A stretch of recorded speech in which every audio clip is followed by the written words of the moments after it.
So, James and I just spent the last couple hours playing Mass Effect 3 The to extended the cut. extended cut. We got behind the scenes and got some never before seen footage in the Mass Effect universe. And And we it's still pretty bad. yeah, we were actually going to LP it, and then we got on to hour 3 of Limping Through the Citadel, and we were like, no one wants to watch this, so we thought we'd just review it and talk about some of the stuff that happened. Don't watch this if you haven't seen it yet, because it's spoiler ridden and stuff. I really don't Or know. if you just haven't played Mass Effect at all. Also or if you that give a one. shit about the universe in the Right. least. Like, because, yeah, I don't think I should have to say that, but, Spoiler alert. yes. Watch your ass. So essentially, everything is the same until you get to the scene where Shepard is running for the beam that transports you up into the Citadel. Yeah, they actually show a scene that explains how your two party members got back onto Normandy. Mm-hmm. Though they don't show a scene that explains how. Oh god, what's his name? I just fucking drawing a mental blank. James? Tai Who? Lang? No, that's me. That You're the James. not Hackett, but Oh, Anderson. Anderson. Yeah. They still don't explain how Anderson got up there. He's with you, so I guess it's just supposed to be assumed that he was in the charge and he somehow also survived the laser. That's really Okay, but all then I they can give you the find. cutscene with Hackett in space, where he freaks out because Shepard made it up there. That's true. Yeah. And he also says before that no one else made it there. No, he says, "Good God, it looks like someone made it on." He could have easily been reading Anderson's or Shepard's vitals. Okay, but shouldn't he have seen two people making it on? Probably that would have made more sense. But Plot hole. I mean, he Alright. says someone. I don't know. So yeah, that scene basically what happens. Everything's the recap. same. Truck- Then everything plays out the same until Yeah. you get to Star Child. Did you have your romantic interest in your party when you got to the first scene?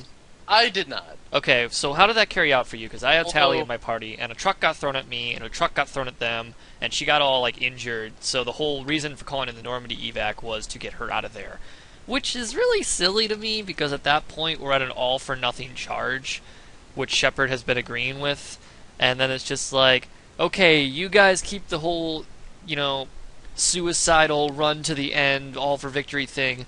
I'm gonna get my spaceship and get the things I care about out of here. A spaceship Right. which could very well help with diverting Reaper fire while we all charge up on this thing. I had a weird party. I in that final mission when I played through the game the first time, Mhm. I took Garrus, obviously, Well, yeah. and I also took James because Go on. I felt like having another human with me in the fight for Earth was necessary. And Caden is a bitch. I don't That makes like sense. him. So yeah, I had kind of like a weird role-playing moment where I was like, "Hey, I think I'll take James with me. For one, he's Look at that. entertaining. For two, And you felt like you were there with Shepard, really just, yeah, fighting I'm in the end. totally that kind of person." So it was actually Garrus. No, it was James that got injured by the truck hitting him and exploding or whatever. Gotcha. And there was and honestly, Tali wasn't there, which is my romantic interest. Mhm. But at the risk of sounding gay, Garrus is more of a relationship than Tali is because Beautiful.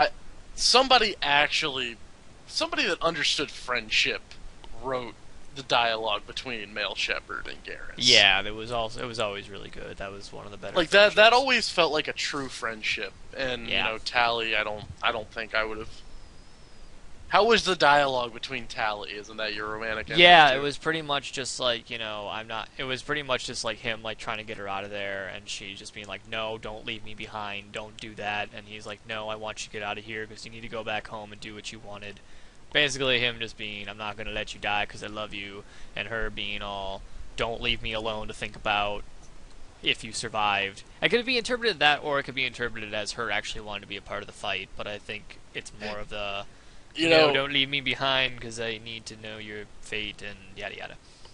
That's almost the exact same dialogue that I had with Okay. Garrus. Which, John, because I named him John Shepard. John, don't bring your girlfriend to the end of the world. Don't do that. Just It's not a turn on. that's a silly idea. Alright, so you warp up there and you Yes. spend what has to be the worst video game related gameplay decision Yeah, like in the history of games, where you limp down a hallway for 5 minutes. that's the something I wanted to discuss, because I feel like just with that and with parts of Mass Effect 3, it feels like they're making a movie and not a video game. Do you ever feel like that? I feel like that with a lot of modern games. Yeah. Considering Mass Effect 3 is a huge, huge culprit of cutting away to cutscenes Mm-hmm. all the fucking time, even in the middle of a fight. Yeah. I there are times where I just want to shoot shit, and that's why I'm playing this game. Mhm. You know? And Mass Effect 3 had a really, really bad tendency to shove a cutscene in where it didn't feel right, Yeah. or shove a cutscene in where it stops the action. Yeah. Like And yeah, it feels like they're there's- making a movie with all those set pieces. There's an acceptable amount of that. Like sometimes, like when you confront the boss, you need the boss to say something before you shoot him in the face. So you have that forced cutscene where you're like, "Well, why isn't he just shooting him?" I guess this is plot. You're allowed a few of those, but it really does get over. It gets annoying tremendously. Just like, and I'm more talking about when you arrive on Earth and you land there and that Reaper is firing a cannon off into space, and you know how it's like shaking and distorting your view and Yeah. stuff, and like that's really cool at first because you're like, holy shit, I'm in the middle of this war, this is like fucking, I can't see, I can't shoot shit, this is awesome.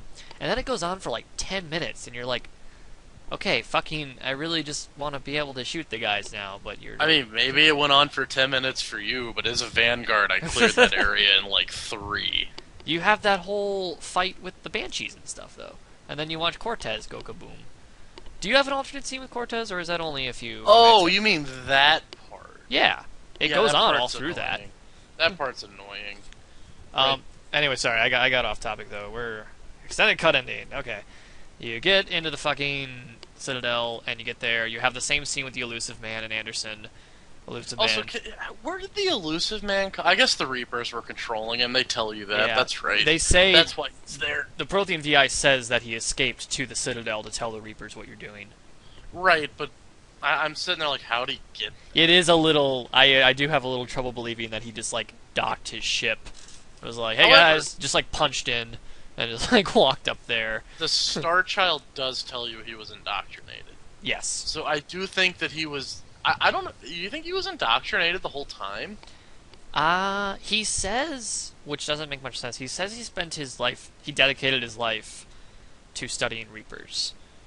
So maybe it was a more recent thing. I don't think the Reapers would have let him resurrect Shepard. Yeah, I think that was... Well, Either way, they obviously we sent could him there as an discuss that. indoctrinated individual. That's true. We could And then discuss the whole would Reapers let Shepard get revived, but that's... I think there's a possibility of it, but that's not really what this is for. So Right. I think that the Reapers probably had him already indoctrinated by the time that you broke into the Cerberus base, at the very least, Yeah. and sent him there to try and be a distraction and try to convince Shepard to not... That do what sounds he was about doing. right. They did have the human Reaper hanging up in their lab, so he did have contact with Reapers. Yeah.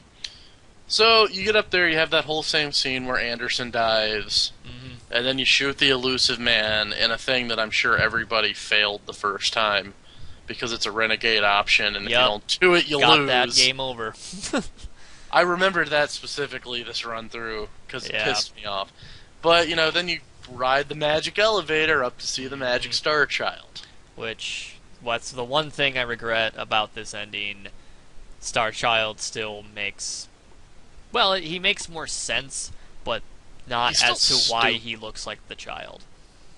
He's wearing a hoodie, he looks just Yeah. like the kid that Shepard watched die back on Earth. At the Right. beginning of So it's not like he took that form to make Shepard more comfortable, because every vision Shepard has with that kid is terrified nightmares about people who have died and that he feels almost guilty for. So, which are also stupid. right. So Never liked those scenes. he gives you the three options again: the synthesis, the destroy, and the control. Mhm. He explains them a little bit better.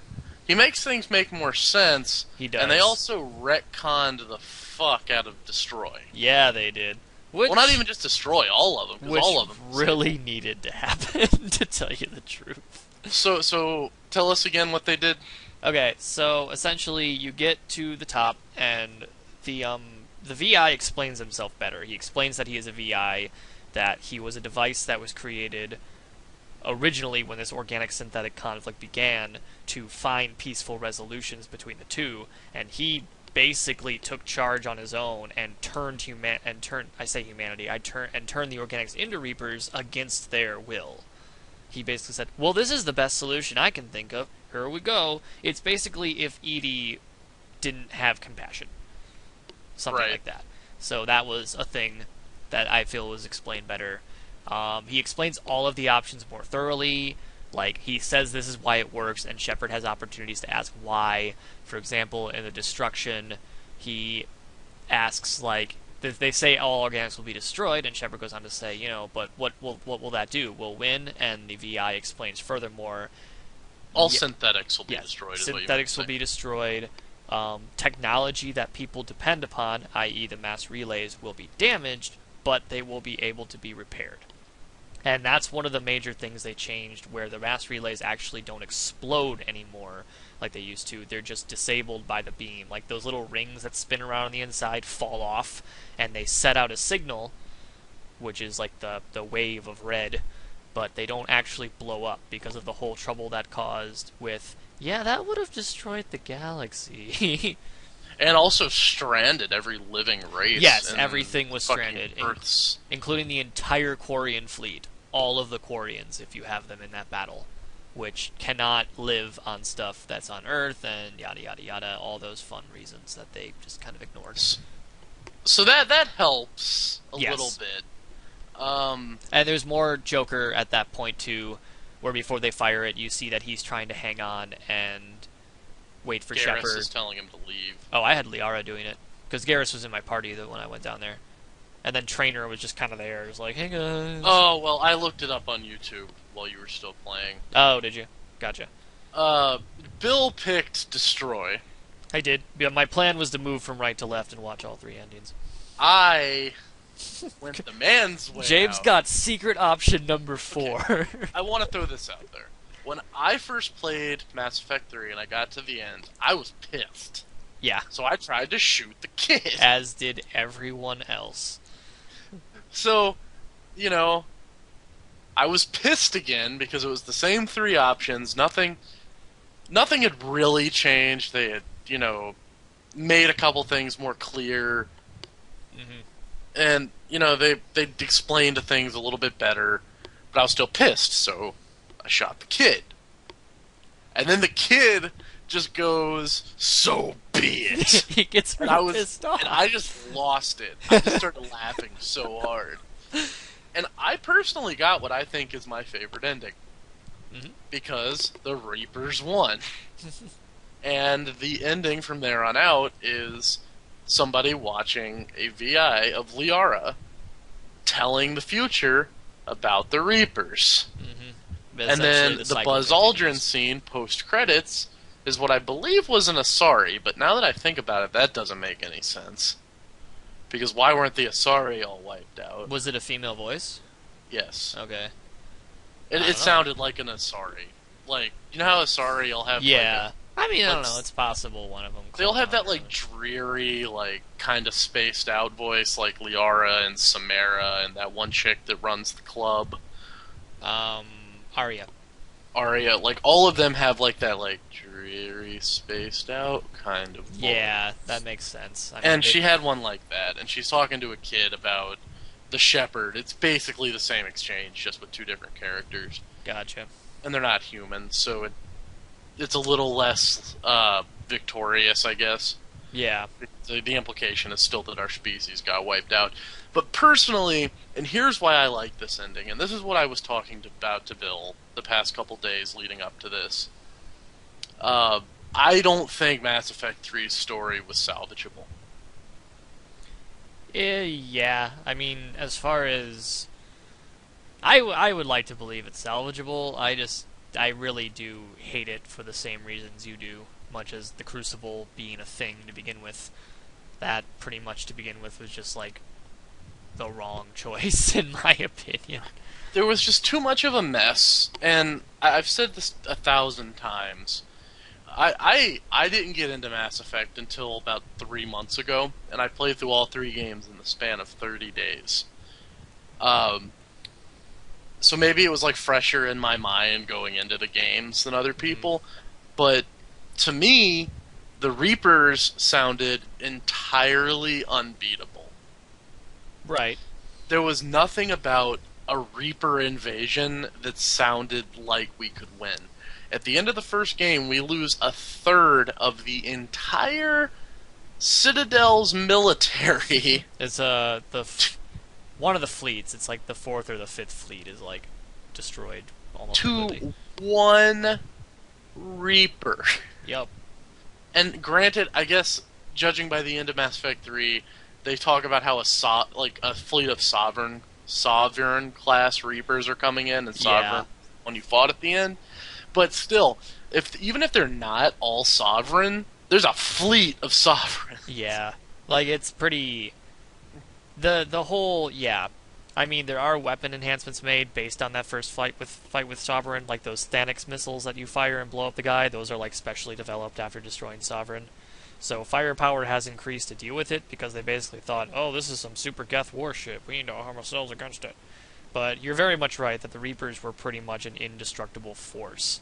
That, as I've said to you, I would have preferred if the good ending was just beating them through brute force because you managed to gather so much of the galaxy, and not having just this thing that gives you options to destroy them. Yeah, I guess you could say you got to the source of the Reapers, which would be a way to dismantle them from within, but it's just like, it seemed very convenient. I would have rather had a way of doing that without having to build a Crucible. Like, you get what I'm saying? Right, and so many things about Mass Effect 3 felt tacked on, convenient. And it wasn't just the Crucible that felt like a Deus Ex Machina. There was a The lot sandworm on Tuchanka felt like a Deus Ex Machina. I will say that I was glad to see a lot of the resolutions of the plots that were established throughout the game, such as the whole Krogan, Genophage. There's other ones that I can't think of them off the top of my head. There are good parts of Mass Effect's story. Morden's death was very moving. Mm-hmm. But granted, you might not even get that if you lost Morden in Mass Effect 2. Right, so there's just a lot of alternatives to it. But I like that because there's a whole lot of, your game can change dramatically based on decisions you made previously. Which is a lot of what I think the original ending was missing. That's true, I'll give you that. The Genophage being cured as a whole was a good thing, because we've been hearing about that for 2 games. And you even had the opportunity to fuck that up. Right. And what was the other thing I really liked? What the fuck was it? There was... What do you do in this game? You cure the Genos... Oh, Rannoch. That was Rannoch, great. yes, that whole deal with the Quarians. I felt like a fucking boss when I united the Geth and the Quarians. Yeah, I didn't get to do that. I fucked it up because I didn't make the right decisions in 2. I didn't even know I was making the right decisions, yeah, so I was pretty pleased. I liked that you whole lost scene. Geth, then. Yes, we talked about that before, where the whole... So, yeah, that was basically what happened. Like, Legion started to do his thing, and I'm like, no, the Geth deserve a chance to live too. But Shepard, he's gonna destroy my people. Listen, brah, sorry, but the girlfriend's here, and she's kind of a Quarian, and I don't think she's gonna like it if... Yeah, so we're gonna blow you up and kill all the Geth. Sorry! So the destroy ending had no moral implications for you? EDI. Other than EDI. Okay, that's fair. And I lived at the end. So I think the implication on that as well is that there's a chance it'll destroy you because you're kept alive by a lot of synthetics. Right. And so yeah, the Geth is largely a part of that, between whether or not you destroyed them. I think that's about it. Yeah. So yeah, overall, I feel like, Kai Ling, I hated that motherfucker. Fuck that guy all day long. That was just like the most convenient stupid anime bullshit enemy that the fucking Elusive Man And his pulled boss out of fight his ass. sucks. Like, you can't have a boss fight in Mass Effect. I know they try their hardest, but like that thing when you're fighting the Reaper on Rannoch, like I like that scene. I know you said you hated that scene, but I like it where like, you know, he runs out there and says we need I to don't stop like it. it because it's stupid. I hated the whole sequence of actually having to target it yourself and just like I don't know. Maybe No, the whole what would've idea been cool, that fleet could knock down a Reaper was just silly to me. the entire Quarian fleet, the largest fleet in the galaxy. It's Like, not that large. Yes, it is. It is. They're all dead. It's been said several times that that fleet is the largest fleet in the galaxy, just because it's an entire species of people and they all live on ships. Alright, I guess I I'll would have take liked it more but- if he like had the idea and did it from a distance, as opposed to you and me, Reaper, 1-on-1 target. Like, let me It was- dodge your beam, which is 8 times the size of me, and just like Yeah, I don't know. That just seemed lame to me. But what it comes to... Also, just I wanted to throw this out there. I thought the Kai Ling boss fight was kind of cool because you destroyed the Elusive Man's room. it was cool in that sense, but Visually, it it was once again resorted down to big guy who takes 7,000 bullets to kill, and you kill little enemies around him. Like, Yeah, he it's just like dumb. turns invincible, and you have to shoot little guys around him, and then he does some flips. And The it's like- final boss fight in 2 was kind of cool because it was Terminator. yeah, that was actually kind of fun. But okay. that's essentially what Kai Lang was. You have your big thing, which you're slowed down by a bunch of little guys Little coming after things. you, and then they become Right. vulnerable for a moment, and it continues over and over and over. Alright, so let's wrap this up real quick. Yeah, probably a good My- idea. My overall grade for the extended edition, as far as like clarification, Mhm. it did its job. It did. It's much better than what we had before. I think I told you this before. My concern is that they said that there's going to be various endings according to what you did throughout the games.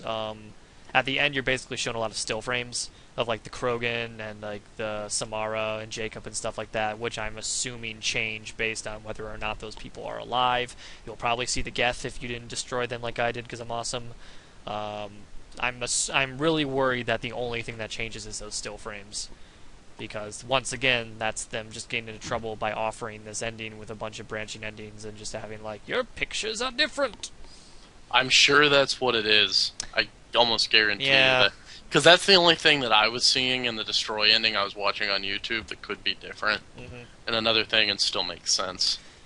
Yep, it's unfortunate, but they are tacking on stuff on top of an ending, so it's not So- like I really expected that to begin with. But I don't know why It they did would its offer job. It had one major retcon, and in my mind, I think that could have justified more major retcons to make the story itself a little bit better. it. Yeah. Oh, they did a But- lot. We should talk about the jungle ending. They did a lot more with that.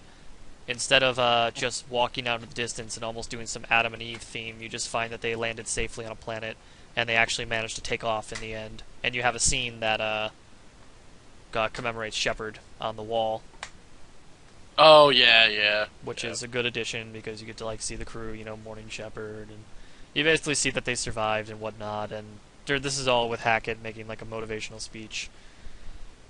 It's pretty good, like you were saying. I think it did its job very well. I agree with you. It It did what it did what it set out to do, but in the end, I still think Mass Effect 3 as a ending to a series is a disappointment. yeah.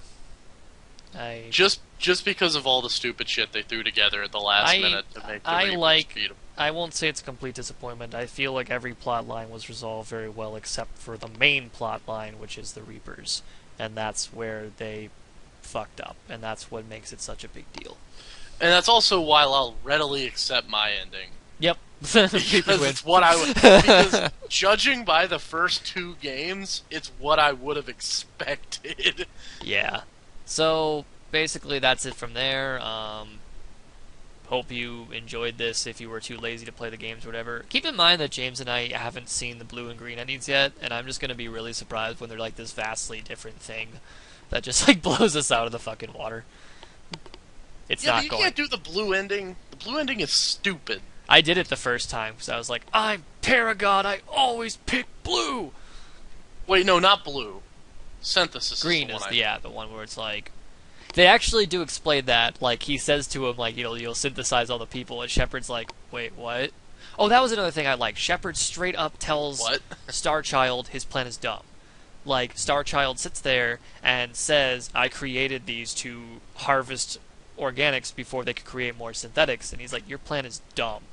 He doesn't say that, but he says, but we're at war now. Like, you're just making more conflict and calling it a solution. So, I just don't like synthesis because it's what Saren wanted. yeah, it's silly. But anyway, we've talked way too much about this Yeah, shit. we probably should. Yeah, that's about it. If we find more need, we'll probably talk about it later, but I doubt that'll happen. So, it's been fun, kids. Thanks for tuning in. Hopefully we'll have more LPs up for you soon where we actually play the game and not just talk about why we hate it. Well, And then not again, just bitch about it. yeah, I think that actually Later. ends up being the same thing. Anyways, bye.